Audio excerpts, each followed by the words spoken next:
Que bacana, isso é muito legal.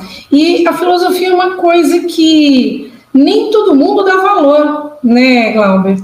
Porque, na verdade, nem todo mundo entende, ou pelo menos quer fazer um pequeno esforço para entender, né? Muita gente acha que a filosofia, negócio tão, né? Para quê, né?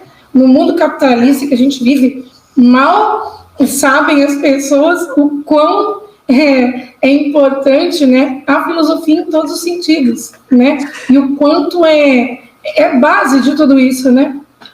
A filosofia ela permeia todas as nossas vidas e não tem nenhuma área do conhecimento que não tem uma dívida direta com a filosofia. A gente pode até pensar uma área muito prática, e eu gosto de falar dessa área porque é outra área que eu tenho formação, que é na área de computação, né?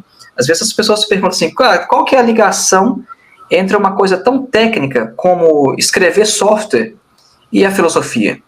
A ligação é tanta que o meu trabalho de conclusão de curso, quando eu me graduei em sistemas de informação, foi justamente falando sobre a relação entre o paradigma da orientação a objetos, né, que é o paradigma predominante no mundo hoje da programação, e a filosofia de Platão e Aristóteles. Uma coisa que ninguém imagina que existe. Né? Todo mundo que programa hoje em programação orientada a objeto, o pessoal acha que é só um modelo de programação que algum cara inventou aqui no século XX. E não é verdade.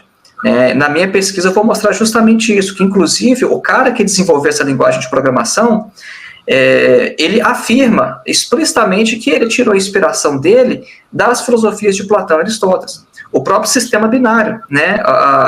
A computação, no final das contas, é tudo 0 e 1. Essa live que a gente está fazendo aqui, né? Como é que acontece essa mágica de a gente estar, cada um num continente, né, falando, e a gente está se vendo, está se ouvindo, né? No final das contas tem mais um monte de gente também vendo essa live.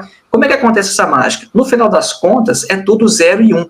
É linguagem de máquina. Tudo é processado nisso. E de onde é que vem essa ideia de uma linguagem com só 2 símbolos, com 0 e com 1?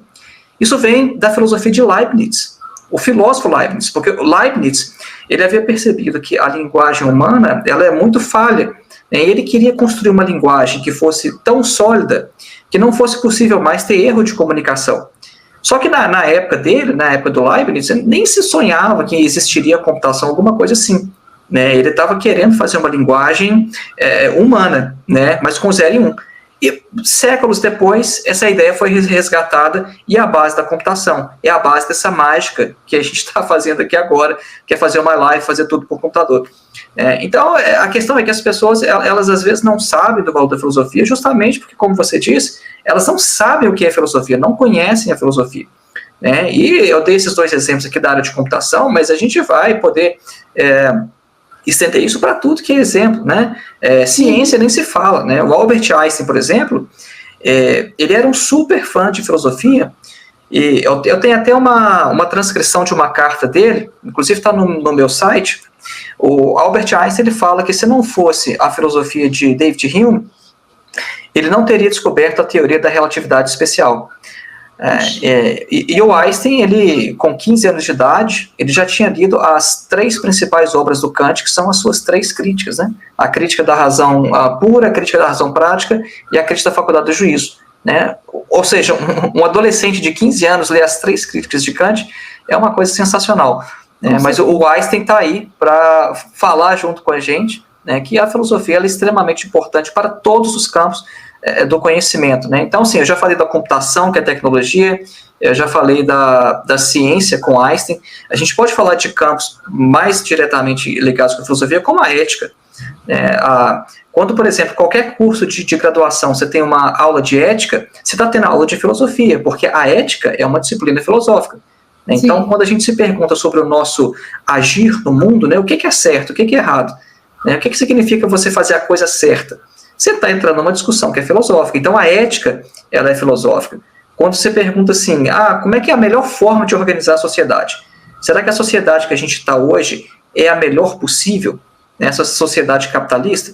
Qual que é a melhor forma de governo? Isso é uma pergunta da filosofia política. Né? Então, qualquer pessoa que queira pensar um mínimo sobre o mundo no qual está, quer pensar sobre ciência, sobre tecnologia, a pessoa, ela de alguma forma, ela tem que fazer recurso da filosofia. Ela não sabe, mas ela está fazendo uso. É verdade. já que a filosofia também é a arte de você dialogar sobre qualquer assunto, né?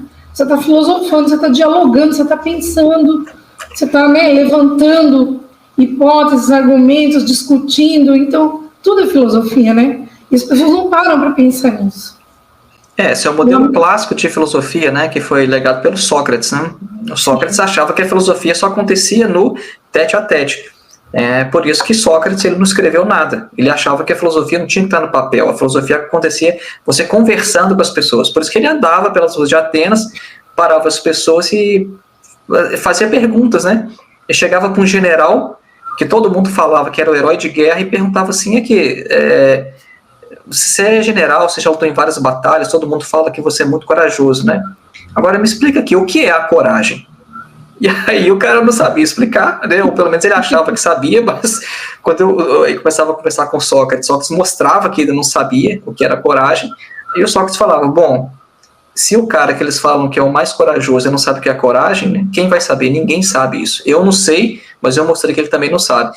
Né? Então, isso que você falou do diálogo, né? Isso é paradigmático na história da filosofia. Né? O Sócrates, que é o modelo de filósofo, ele fazia filosofia, sim, conversando com as pessoas.